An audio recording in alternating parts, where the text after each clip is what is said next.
pertanyaan paling ditakutkan oleh para pendeta itu adalah, siapa Paulus menurut Yesus? Apa jawabannya? Nggak ada. Harusnya kan, siapa Said menurut Rasulullah? Siapa Umar menurut Rasulullah? Rasulullah jabarkan. Siapa Utsman menurut Rasulullah? Rasulullah jabarkan. Tapi siapa Paulus menurut Yesus? Nihil. Macet. Nggak ada yang nanya. Nggak ada yang bisa jawab. Mungkin mana jawabnya? Maksudnya nggak ada juga dari sana bertanya itu. Yang pengen tahu gini, kita baca gini, ini dari mana gitu? Nggak ada curiosity dari mereka, dari yang mengimani gitu. Nggak ada, imani aja. Oh.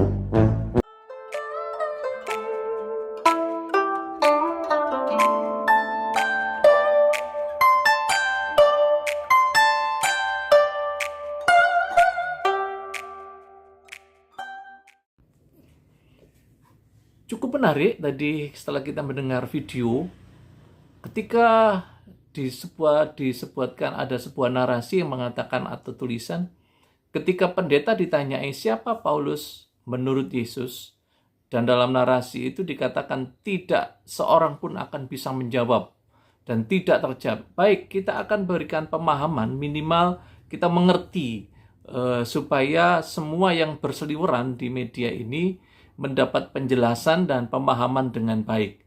Nah, Paulus itu dilahirkan setelah Yesus mati dan dibangkitkan naik ke surga. Nah, Paulus itu dilahirkan di kota Tarsus di tanah Kilikia, sekarang atau disebut di daerah Turki, atau di daerah negara Turki di sana. Nah, Paulus ini dari suku Benyamin, seorang Yahudi yang memiliki kebudayaan Yunani pada masanya, ya. Dan sebagai warga negara Romawi, dia hidup dengan cara-cara dan kebudayaan yang ada. Dia murid dari Gamaliel, seorang tokoh teologi yang cukup terkenal, dan kemudian dia belajar di sana. Di dalam perjalanannya, Saulus sebelum jadi Paulus, Saulus ini sebelum berubah namanya menjadi Paulus, dia aslinya bernama Saulus. Kemudian di dalam perjalanan hidupnya, Saulus mengejar orang-orang yang menjadi percaya kepada Yesus dan kemudian belajar tentang pengajaran Yesus. Di dalam perjalanannya kita melihat bahwasanya Saulus kemudian menangkapi orang-orang tersebut, dan kemudian kalau kita lihat di sana mereka bersama, tidak sendiri Saulus tetapi bersama dengan banyak orang ada di sana. Kemudian dalam perjalanan dia mencari orang-orang yang mengikut atau percaya kepada Yesus, yang belajar tentang ajaran Yesus atau belajar hidup seperti Yesus. Saulus mengalami sebuah perjumpaan. Nah, perjumpaan ini menjelaskan dengan jelas sekali tanpa kita kemudian bisa kita bantah dengan semau kita berbicara tanpa data, tanpa fakta. Di dalam Alkitab, dalam Kisah Para Rasul 9 mulai ayat pertama dijelaskan begini. Sementara itu berkobar-kobarlah hati Saulus untuk mengancam dan membunuh murid-murid Tuhan, yaitu Tuhan Yesus.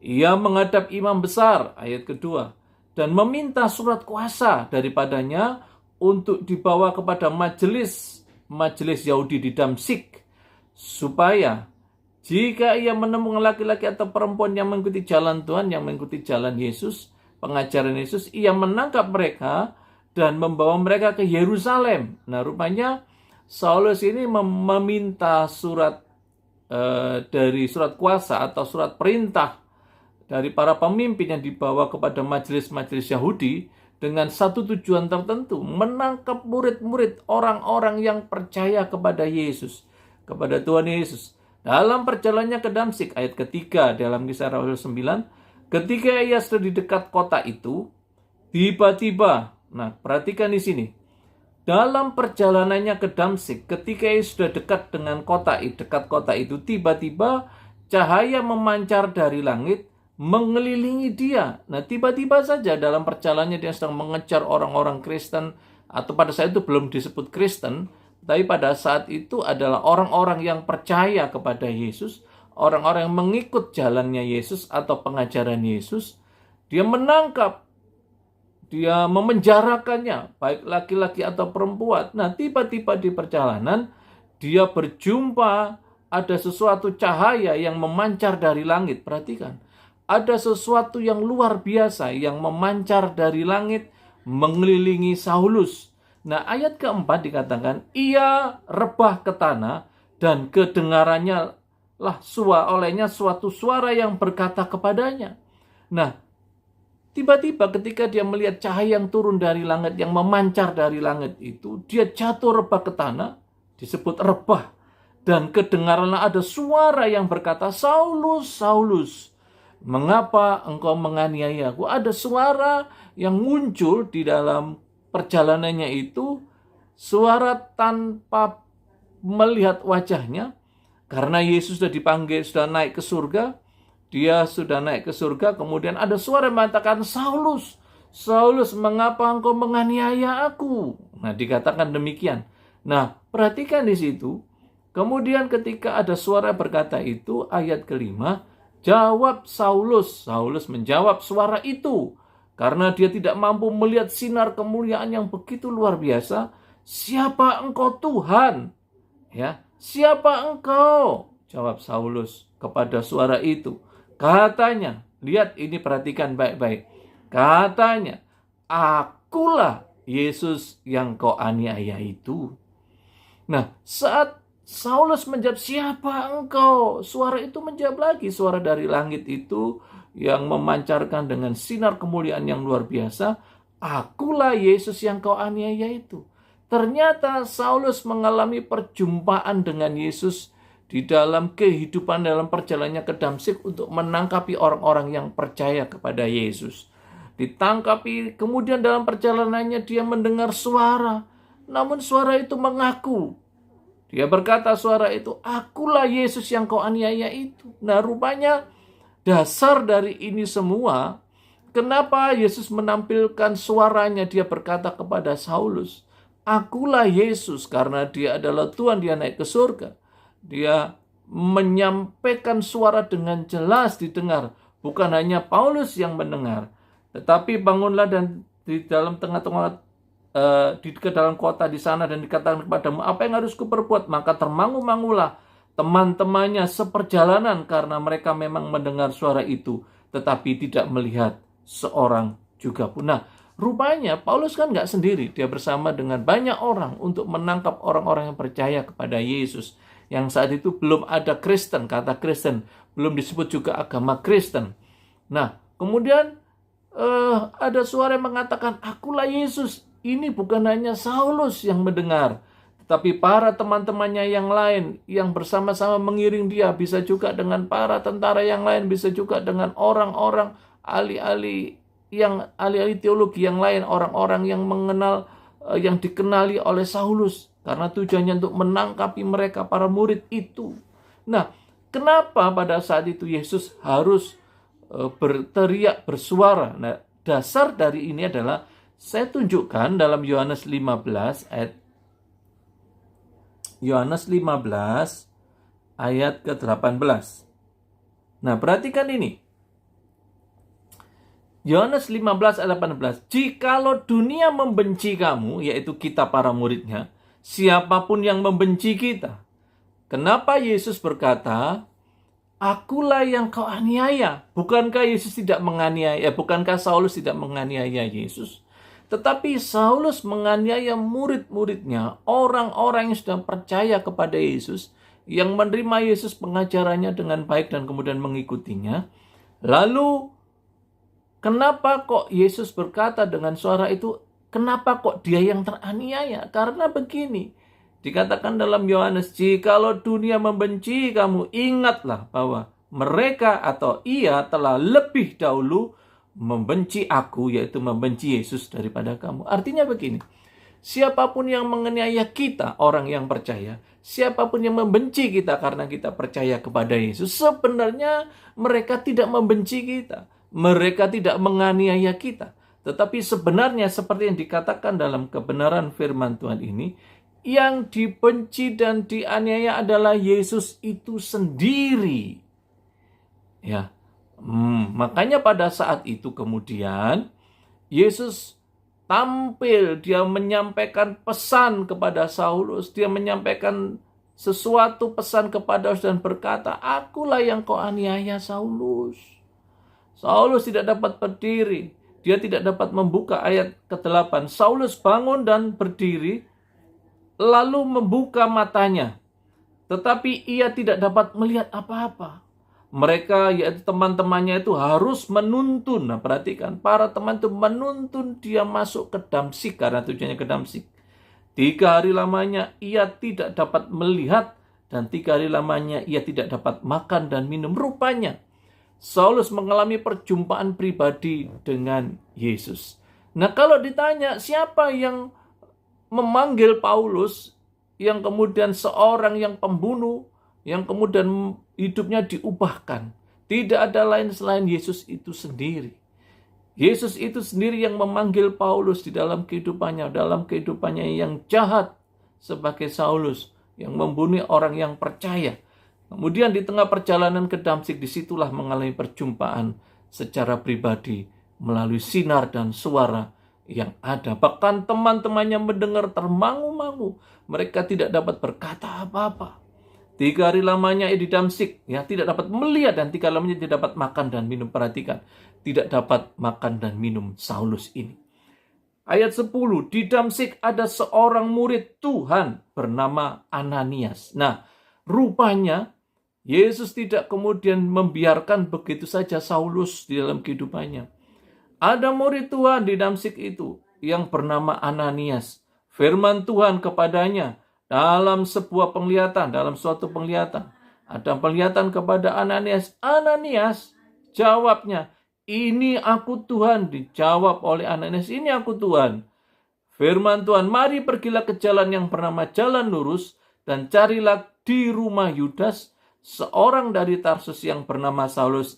Ia sekarang berdoa." Rupanya Saulus di rumah Yudas. Ini bukan Yudas Iskariot yang muridnya sudah meninggal, ini Yudas yang lain.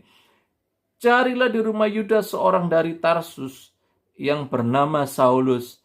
Ia sekarang berdoa." Dan dalam sebuah penglihatan ia melihat bahwa seorang yang bernama Ananias masuk ketika Saulus sedang berdoa. Dan dalam sebuah penglihatan ia melihat bahwa seorang yang bernama Ananias masuk ke dalam dan menumpangkan tangan ke atasnya supaya ia dapat melihat lagi. Jawab Ananias, "Tuhan, dari banyak orang telah ku dengar tentang orang itu," yaitu Saulus tadi, yang begitu jahat, tetapi banyaknya kejahatan dilakukan terhadap orang-orang kudusmu di Yerusalem. Dan ia datang kemari dengan kuasa penuh dari imam kepala, karena sudah mendapat surat kuasa untuk menangkap semua orang yang memanggil namamu Yesus sebagai guru, sebagai orang yang diagungkan. Tetapi firman Tuhan kepadanya, "Pergilah, sebab orang ini adalah alat." Nah, perhatikan. Kalau dia berkata, siapa yang memanggil Paulus yang kemudian dia menjadi rasul? Yesus itu sendiri. Ayat 15. Tetapi firman Tuhan kepadanya, "Pergilah, sebab orang ini adalah alat pilihan bagiku."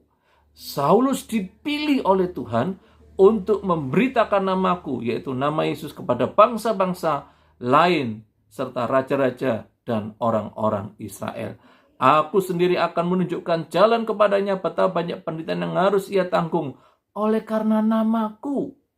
Artinya, Saulus dipilih, yang kemudian dia ditetapkan menjadi rasul oleh Tuhan itu sendiri, oleh Yesus itu sendiri. Sehingga apa yang terjadi? Yesus sendiri yang akan memimpin, yang akan mengajarkan kepada Saulus. Bahkan dia harus menderita.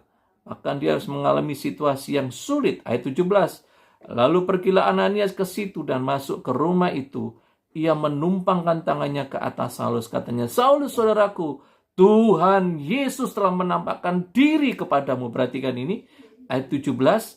Ini yang pernyataan Ananias, karena dia juga mendapat penglihatan dari Yesus itu. "Saulus, saudaraku," ini pernyataan Ananias, "Tuhan Yesus telah menampakkan diri kepadamu di jalan yang engkau lalui, telah menyuruh aku kepadamu, supaya engkau dapat melihat lagi dan penuh dengan Roh Kudus." Dan seketika itu juga, seolah-olah selaput gugur dan dari matanya, sehingga ia dapat melihat lagi. Ia bangun lalu dibaptis, Dan setelah itu ia makan, pulihlah kekuatannya. Saulus tinggal beberapa lagi bersama dengan murid-murid di Damsyik. Nah, jelas saudara, di Alkitab dengan jelas mengatakan siapa Saulus menurut Yesus, dikatakan dalam video tadi. Jelas dalam Kisah Para Rasul ayat 9. Saulus adalah orang yang jahat yang menangkapi orang-orang yang percaya kepada Yesus. Lalu pada saat di perjalanan menuju Damsyik, dia mengalami perjumpaan dengan Tuhan di dalam sinar dan suara. Siapa yang kau aniaya? Siapa yang engkau sedang siksa? Yaitu aku sendiri, kata Yesus.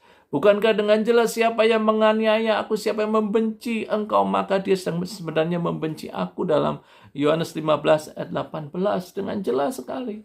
Makanya Yesus berkata ketika muridnya dianiaya, ketika muridnya dibenci, sebenarnya yang dianiaya, dibenci bukan murid itu sendiri, tetapi Yesus itu sendiri yang sedang dibenci dan dianiaya. Nah, seperti kejadian dalam Paulus. Kalau para pendeta dikatakan siapa Saulus atau Paulus menurut Yesus. Nah, kemudian dalam perjalanannya kita tahu bahwa akhirnya Saulus ini menjadi seorang bernama Paulus. Itu hal yang lain, ya. Ya, kemudian perjalanannya Saulus dipakai Tuhan dengan begitu luar biasa. Dia menjadi rasul yang sangat luar biasa, dan dia dipakai dengan dahsyat dan ajaib. Ya, dia dipakai dengan alat Tuhan yang sangat, yang di luar nalar kita, di luar pemikiran kita, di luar pemahaman kita. Seorang yang jahat bisa bertobat dan mengalami kasih karunia dan dipakai, dan yang memilih Tuhan itu sendiri, Yesus itu sendiri. Jadi kalau ada tadi dalam sebuah video shot pendek tadi, banyak pendeta kalau ditanya siapa Paulus menurut Yesus, sudah terjawab. Apa yang salah? Tidak ada yang salah. Jadi kita memahami Alkitab bukan hanya sekedar memahami, tapi kita memahami Alkitab dengan cara yang tepat. Nah, oleh karena itu kita harus belajar dengan baik supaya kita mengerti betapa Tuhan itu luar biasa. Jadi terjawab sudah. Siapa Paulus menurut Yesus, ya. Dengan jelas itu semuanya. Nah, kemudian supaya kita menjadi paham di dalam perjalanan pemahaman kita dalam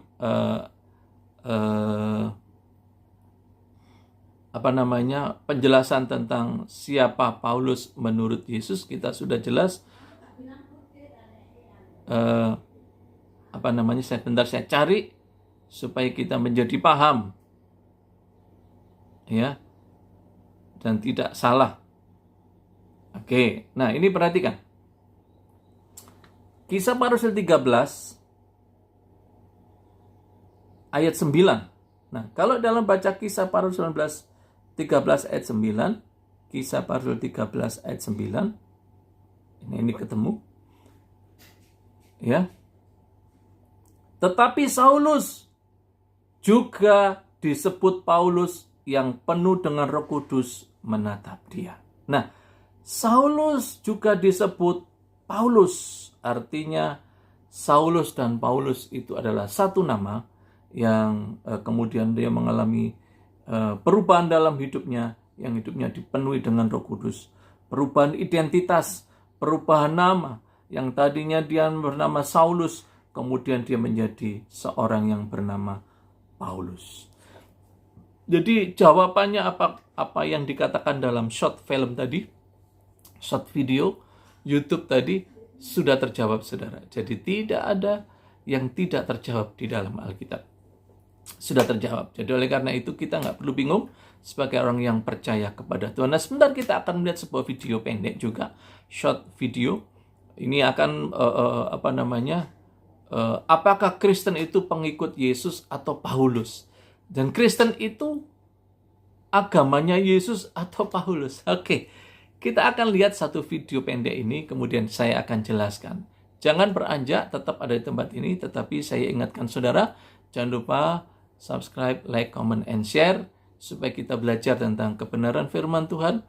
Apa yang dipertanyakan oleh saudara kita yang lain, bisa kita jawab dengan jelas. Silakan lihat short video ini.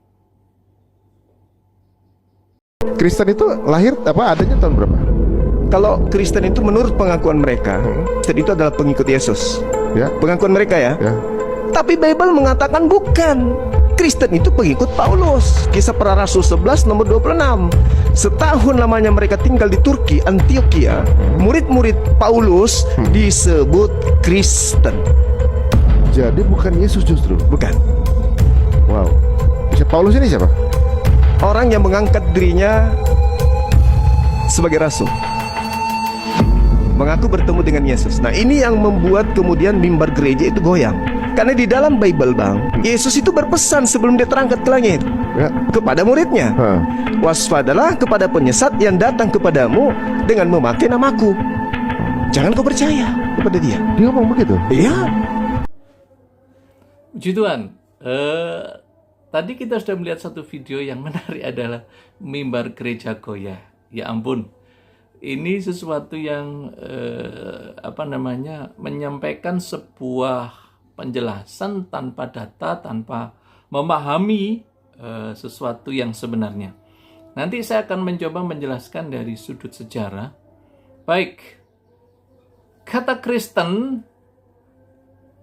sebelum nanti kita paham dengan jelas, setelah Paulus menerima pertobatannya, kemudian dia memberitakan Injil bersama dengan para murid-murid yang lain. Ya, Rasul-rasul ada Petrus, ada Yakobus, ada Yohanes. Mereka bergerak ke sana dan kemari, ke banyak daerah, banyak kota, banyak wilayah. Dia memberitakan berita kabar sukacita supaya kabar ini bisa didengar oleh banyak orang.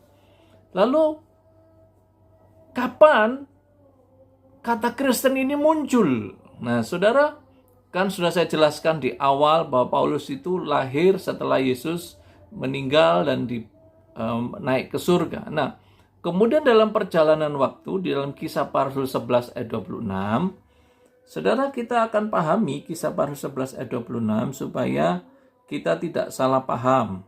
Oke, Kisah 11 ayat 26,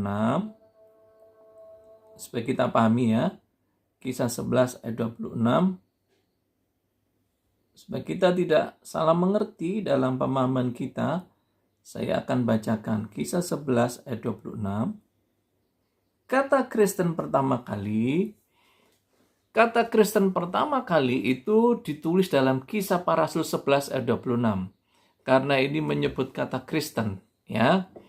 Jadi kata Kristen itu pada awal Paulus atau zaman Yesus atau Paulus itu belum menjadi agama. Jadi kalau dikatakan itu agamanya Paulus, salah besar. Saya katakan, ya silakan. Ini saya tidak bisa melarang orang untuk berpersepsi atau berpendapat, silakan. Tetapi kita akan menjelaskan dengan sebuah fakta yang jelas dan sebuah catatan sejarah yang jelas. Ada data-data yang mungkin kita akan bacakan. Ya. Nah, di dalam Kisah Para Rasul 11 dikatakan, mereka tinggal bersama-sama dengan jemaat itu 1 tahun lamanya, sambil mengajar banyak orang di Antioquia. Perhatikan, di Antioquialah murid-murid itu pertama kalinya disebut Kristen. Tidak ada kata agama. Ingat, Kristen pada saat di Antioquia tidak ada kata agama.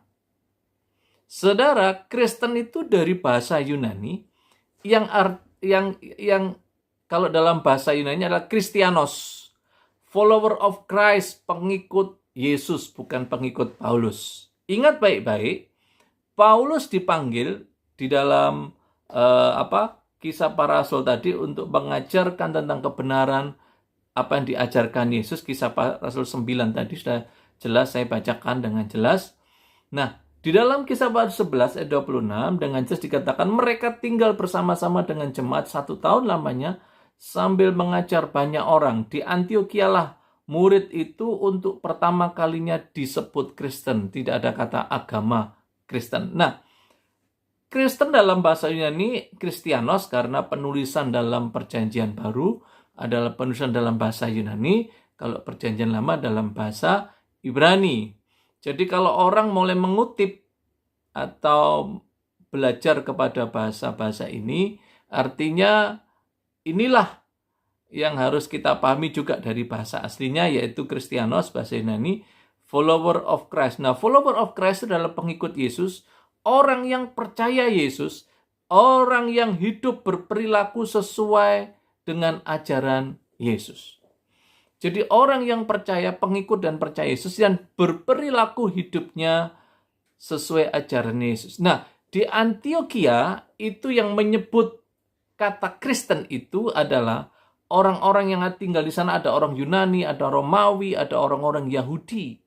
Tetapi mereka disebut Kristen karena perilaku mereka, mungkin kehidupan mereka. Mereka memberitakan berita tentang siapa itu Yesus. Sehingga ketika mereka berperilaku seperti Yesus, dia berkata-kata, dia mengajarkan ajaran Yesus, maka muncullah sebuah stigma atau gambaran atau sebuah label yang diberikan kepada para murid ini dengan kata Kristen, tetapi belum kata agama. Kata Kristen. Nah, saudara, nanti akan saya jelaskan kapan munculnya kata Kristen menjadi agama. Nah, Kristen itu adalah follower of Christ, pengikut Kristus atau pengikut Yesus. Nah, kalau tadi disebutkan bahwa Kristen itu agamanya Paulus, bukan agamanya Yesus, yang memang tidak ada kata agama Kristen pada zamannya Paulus maupun zamannya Yesus. Karena Kristen itu sendiri adalah Kristianos, yang artinya follower of Christ, dalam bahasa Yunani adalah Kristianos. Ya, tidak menyebutkan agama. Jadi jangan salah. Jadi tidak ada kata agama di sana, di dalam Alkitab itu. Nah, kemudian kita memahami bahwasanya Kristen ini kemudian berjalan. Follower of Christ ini bersama dengan marunya dia kumpul, dia kemudian saling mengajar, dia belajar tentang ajaran Yesus. Jadi bukan Paulus ini mengajarkan ajarannya Paulus sendiri pribadi, enggak. Dia mengajarkan ajaran Yesus yang diaplikasikan dalam kehidupan sehari-hari, kemudian disampaikan kepada orang-orang di sekitarnya, para murid yang lain. Apa yang Paulus dengar, apa yang Paulus baca, apa yang Paulus alami, itu diajarkan kembali, yaitu ajarannya Yesus. Bukan Paulus punya ajaran sendiri, enggak. Tapi Paulus mengajarkan ajarannya Yesus. Dia pergi ke seluruh bangsa mungkin yang ada di sekitarnya pada masa itu. Ya, pada zamannya. Bangsa-bangsa dari orang-orang Yunani di luar Yahudi. Orang-orang Yunani.